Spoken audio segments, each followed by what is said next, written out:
할렐루야. 코로나19 바이러스가 우리 사람들의 방역을 비웃기나 하듯이 연일 우리를 공격하는 이 엄중한 시기이지만 그럼에도 불구하고 방역 수칙을 지키며 예배 드리는 우리 사랑하는 성도 여러분들에게 하나님의 충만한 은혜가 넘치시기를 주님의 이름으로 간절히 축원합니다. 우리 앞뒤 사람과 옆 사람과 인사를 하겠습니다. 잘하셨어. 장로님 잘하셨어. 네. 뭘 잘했단 말이죠? 예배 드리길 잘했다라고 하는 거죠. 세계 교회가 이 놀랄 정도로 폭발적인 성장을 이루던 우리 한국 교회가 이제 성장이 멈출 뿐만 아니라 마치 기울어진 운동장처럼 급격하게 교세가 약화되고 있고, 그리고 대사회적인 영향력은 힘을 잃고 말았습니다. 설상가상으로 이 한국 교회가 코로나19 바이러스의 공격을 효과적으로 대처하지 못해서 마치 한국 사회에 큰 해악을 끼치는 천덕꾸리와 같은 그런 존재로 전락하고 말았습니다. 그리고 교회 내부적으로도 이 코로나19 바이러스로 인해서 예배와 모임과 사역 등이 온전하게 진행되지 못함으로 인해서 이제 믿음이 약해진 성도들이 생겨나기 시작했고, 심지어는 교회를 떠난 성도들도 속출하게 되었습니다. 이는 분명 한국교회 위기라고 할 수 있겠습니다. 하지만 그럼에도 불구하고 여전히 우리 한국교회는 희망이 있습니다. 왜 그렇습니까? 그것은 구약 성경의 이 남은 자 사상처럼 믿음을 지킨 사람들을 통해서 하나님이 역사해 가셨던 것처럼 여전히 오늘날에도 굳건한 믿음을 가지고서 예배하며 교회를 지켜가는 믿음의 사람들인 여러분들이 있기 때문입니다. 그러므로 한국교회는 지금 한국교회가 처해 있는 상황이라든지 또는 교회를 떠난 성도들 때문에 이 위기감에 빠지기보다는 이 남아있는 믿음의 알곡들을 통해서 다시금 일어설 수 있어야 한다라고 하는 거죠. 여전히 코로나19 바이러스가 기승을 부리고 있지만 한국교회는 이제 코로나 이후, 즉 포스트 코로나 시대를 준비해야 하는 것이죠. 기독교 역사를 보면 교회는 위기 후에 오히려 새로운 역사가 시작되었던 것들을 보게 됩니다. 코로나로 인해서 일상이 멈춘 것 같지만 오히려 놀랍도록 빠르게 변하고 있는 이 세상과 또 이 세상 사람들이 형성하는 문화를 제대로 이해하고 복음이신 예수 그리스도를 온전히 전해야 하는 사명이 우리들에게 있습니다. 제 아무리 시대가 변하고 또 사람이 달라진다 하더라도 복음을 전해야 하는 것이 오늘날 교회의 사명이요, 그리고 우리 그리스도인의 사명이기 때문입니다. 그러므로 우리는 이 사명의 끈을 놓지 아니하고 늘 복음을 전하는 삶을 살아야 합니다. 무엇보다도 우리 한국교회와 우리 그리스도인은 이 포스트 코로나 시대를 준비하면서 거룩함을 회복할 수 있어야 합니다. 한국 사회에서 한국교회가 그 영향력을 상실했던 것은 한국교회와 우리 그리스도인들이 이 거룩함을 상실하면서부터 왔던 이 자승자박이다라고 하는 그런 인식을 우리는 분명히 할 수밖에 없습니다. 분명 한국교회와 그리스도인들은 그동안 우리 믿음의 선배들이 가졌던 거룩함을 잃어버렸습니다. 정말 빠르게 변하는 이 문화를 이해하는 만큼 우리는 정말 이 빠르게 변하는 세상 속에서 그리스도인다움을 우리는 살아야 하는데, 그것이 바로 거룩함이다라고 하는 것이죠. 여러분, 그리스도인과 우리 세상의 관계는 마치 배와 바다의 관계라 할 수 있습니다. 배는 바다에 떠 있지요. 하지만 이 배가 바다 위에 온전히 떠 있으려고 하면 역설적이게도 바닷물이 배 안으로 들어오지 않도록 해야 합니다. 다시 말해서 한국교회와 그리스도인들이 거룩을 유지해야 이 거친 세상의 바닷물결을 잘 타갈 수 있는 것이죠. 세상을 이해해야 되지만 복음이신 예수님의 삶을 사는 것, 거룩함을 회복하는 것을 실천해야 한다라고 하는 것이죠. 그런데 흔히 많은 그리스도인들이나 종종 이 목회자들 가운데서도 이 거룩함이라고 하는 것을 오해하는 분들이 있어요. 마치 대화할 때나 기도할 때 목소리를 막 이상한 목소리를 내 가지고 소리를 바꾸거나 또는 5분마다 아버지 주여 하면서 하나님을 찾거나 또는 시도 때도 없이 아멘 아멘 하는 것을 마치 거룩한 것으로 착각을 합니다. 근데 여러분, 성경에서 말하는 거룩함이라고 하는 것은 한마디로 말하면 구별됨이에요. 구별됨. 하나님을 믿기 전의 삶과 하나님을 믿고 난 후의 삶이 구별되는 거예요. 은혜 받기 전의 삶과 은혜 받고 난 다음의 삶이 구별되는 거예요.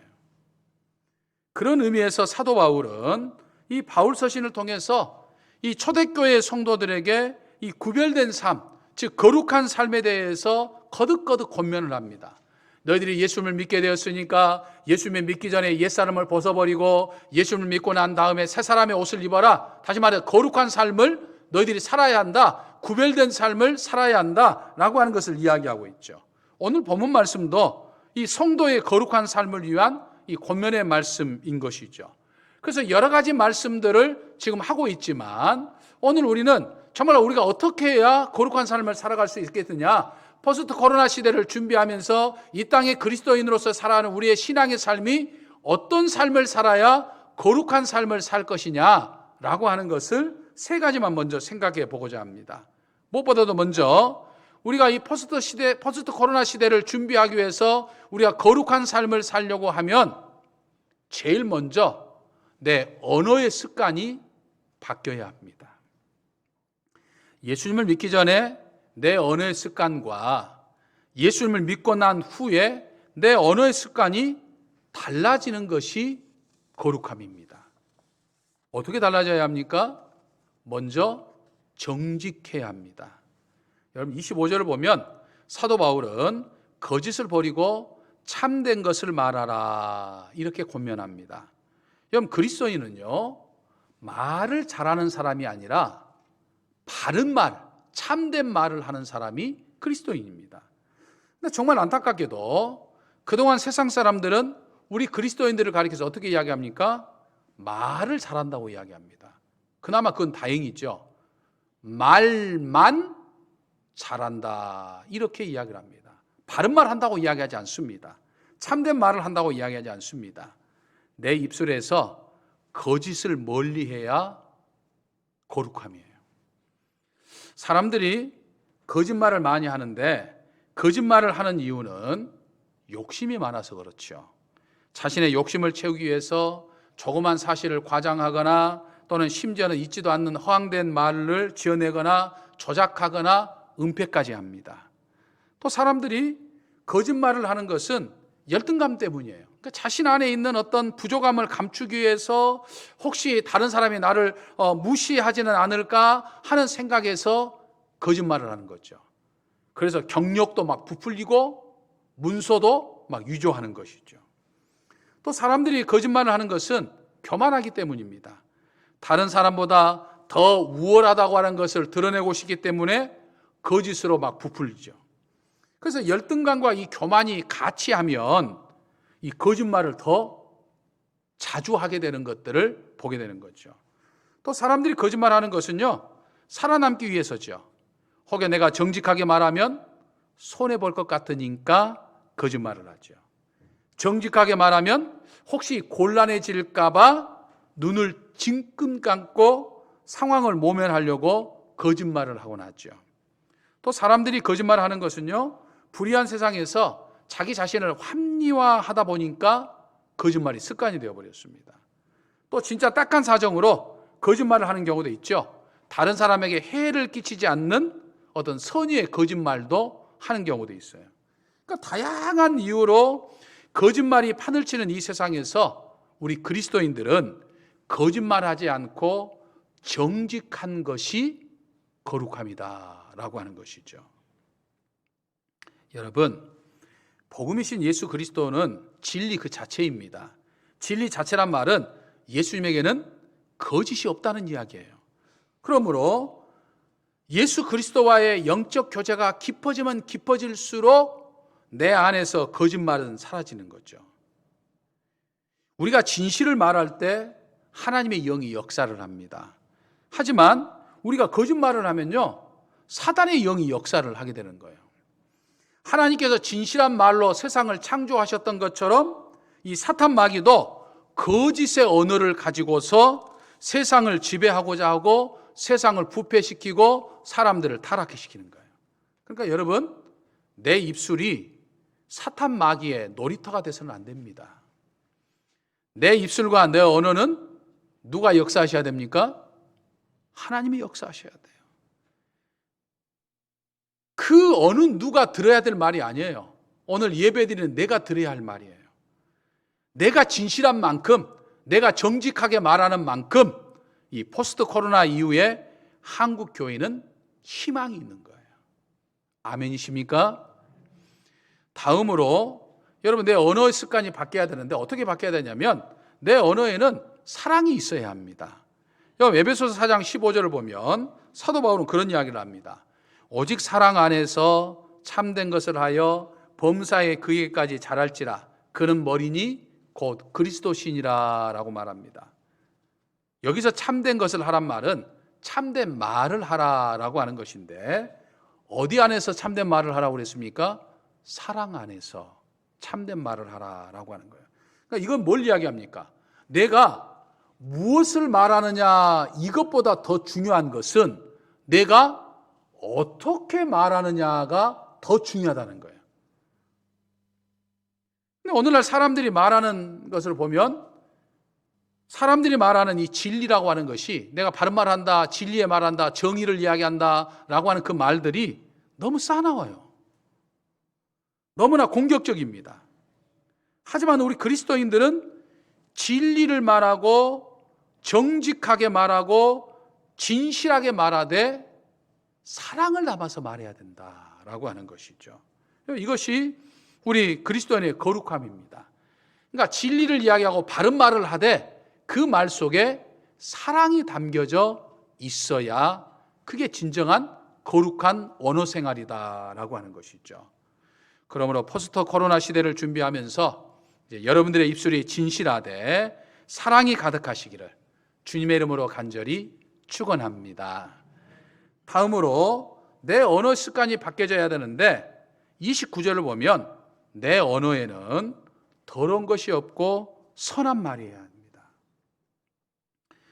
여러분, 더러운 말이란 게 어떤 말일까요? 어떤 말이 더러운 말일까요?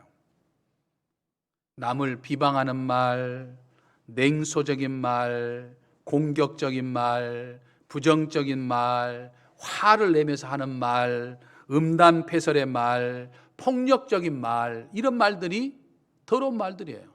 그러니까 우리 그리스도인들이 거룩한 삶을 산다고 한다면 내 입술에서 이런 더러운 말들이 안 나와서는 안 된다는 이야기예요. 선한 말들이 나와야 된다는 얘기예요.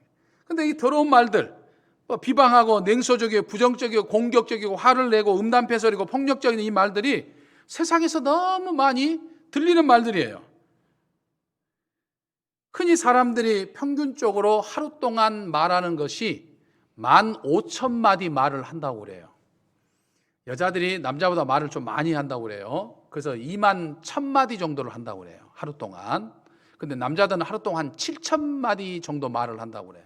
그러니까 남자와 여자 합치면 한 15,000마디 정도 사람들이 평균적으로 하는데, 그 15,000마디 말들 대부분이 남을 비방하는 말, 거짓말, 이 더러운 말들이라는 거예요. 그러니까 이런 말들을 우리도 그리스도인들 자주 듣고 살다 보니까 구별돼야 할 우리 그리스도인들 입에도 이런 더러운 말들이 막 자주 오르내린다는 이야기죠.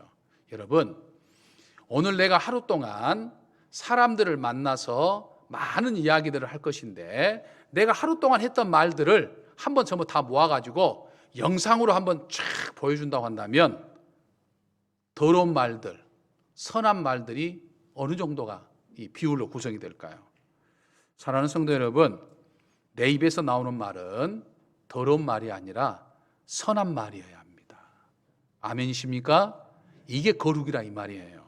그래서 이번 한 주도 더러운 말이 아니라 선한 말을 많이 하는 저와 우리 사랑하는 성도 여러분 되시기를 주님의 이름으로 간절히 축원합니다. 다음으로 우리 그리스도인이 거룩한 삶을 살려고 하면 우리의 언어가 거룩해야 되기도 해야 되지만 우리가 이 감정 조절도 잘해야 됩니다. 특별히 분노의 감정 조절을 잘해야 합니다. 사람들의 성격과 환경에 따라서 이 분노하는 사람들의 모습이 다양하게 나타나죠. 어떤 사람은요, 습관적 분노증을 가지고 있는 사람들이 있어요. 그래서 아주 작은 일, 아무것도 아닌 일인데 막 버럭 화를 내면서 막 불같이 막 화를 내죠. 그러다 보니까 주변 사람들의 별로 사람들이 없어요. 근데도 자기는 뭐라고 이야기합니까? 나는 뒤끝이 없어. 그렇게 이야기하죠. 화는 다 내놓고 나중에 뒤끝이 없대. 또 어떤 사람은 화가 나도 꾹꾹 눌러 참아요. 참고 또 참고 또 참다가 어느 날 모르게 자기도 모르게 폭발을 해버리죠. 그래서 막 사람들에게 막 공격성을 드러내는 일들이 많아요. 또 어떤 사람은 분노를 터뜨리자 하지만 가슴에 품고 복수할 날을 기다리고 있어요. 꽁 하고 있으면서 그러면서 너 한번 보자. 내가 너를 한번 기필고 내가 막 복수의 칼날을 가슴속에 품고 사는 사람들이 있어요. 여러분, 어떤 케이스든 간에 분노는 자신을 망치고 주변 사람들에게 피해를 줍니다. 그래서 사도 바울은 27절 말씀에서 분노는 누구에게 틈을 준다고 그랬습니까? 마귀에게 틈을 준다. 그러니까 분노하면 마귀에게 틈을 주는 것이다. 이렇게 경고하고 있어요. 우리 은혜 받은 사람들이요, 교회 안에서 은혜 받는 사람들이 그 받은 것을 가장 쉽게 쏟아버리는 게 뭔지 아십니까? 분노하는 거예요. 화를 내는 거예요. 예배 드리면서 내 은혜 받아갖고 밖에 나가서 교회 주차장에서 막 사람들이 화내고 지나가다가 차가 앞질러 가면 막 화내고 막 이런 사람들이 있잖아요. 사람들은 흔히 상황이 또는 다른 사람이 나를 화가 나게 한다라고 말합니다. 근데 사실 상황이나 다른 사람이 나를 화나게 하기보다는 그동안 내 안에 내재되어 있던 증오의 감정이라든지 또는 상처들이 쌓였다가 어느 순간에 터진 것뿐이에요. 그러니까 사람들이 화를 많이 내는 사람들은 어떤 사람들이 화를 많이 내냐? 내 안에 상처가 많은 사람들, 그리고 스트레스를 받은 것이 많은 사람들이 화를 많이 내요. 그게 쌓였다가 터뜨리는 거죠. 분노의 감정 쉽게 조절하기 어렵지요. 사람이 화를 내면 이 화가 쉽게 조절하기 어려워요. 부끄럽지만 저도 잘 안 돼요. 하지만 분노의 감정을 조절할 줄 아는 것이 이게 거룩이다 이 말이에요. 그러니까 우리는 이 분노를 잘 다스려야 되는데, 분노의 감정이 확 올라올 때 어떻게 하십니까? 나름대로 노하우가 있을 수도 있겠습니다만, 분노의 감정이 확 올라올 때 그 분노의 감정을 유발하는 당사자라든지 환경에서 좀 떨어져 있는 게 좋아요. 그러니까 그 자리를 피하는 것이 좋고, 그 다음에 중요한 것은 30초만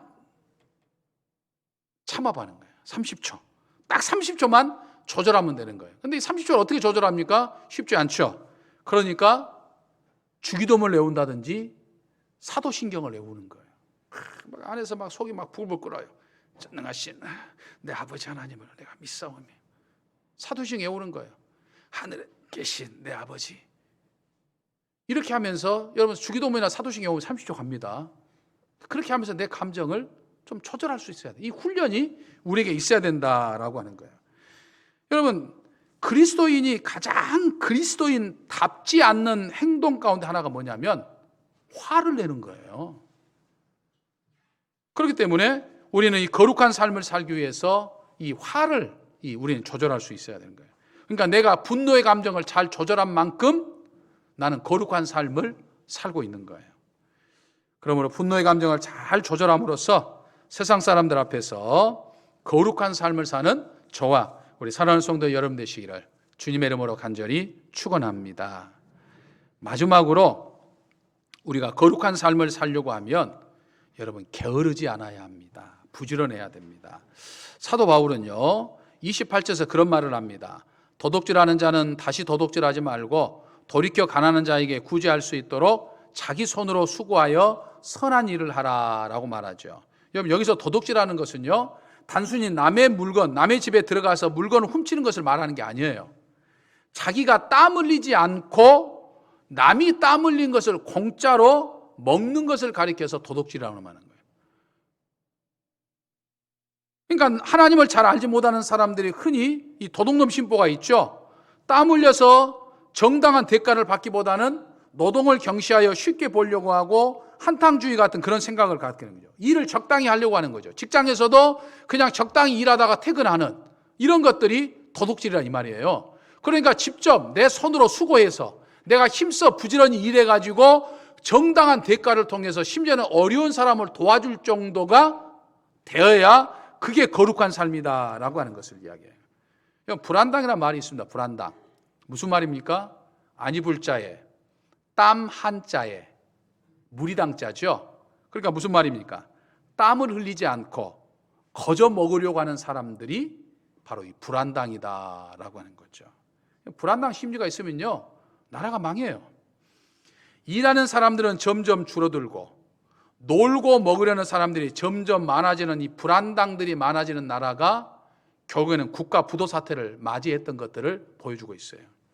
우리나라도 점점 이 불안당 심리가 굉장히 많아져요.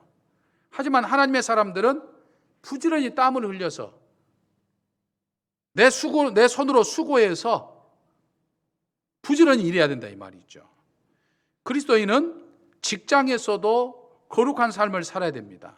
목사만 성직이 아니라 하나님이 내게 허락하신 모든 직업이 성직입니다. 왜 그렇습니까?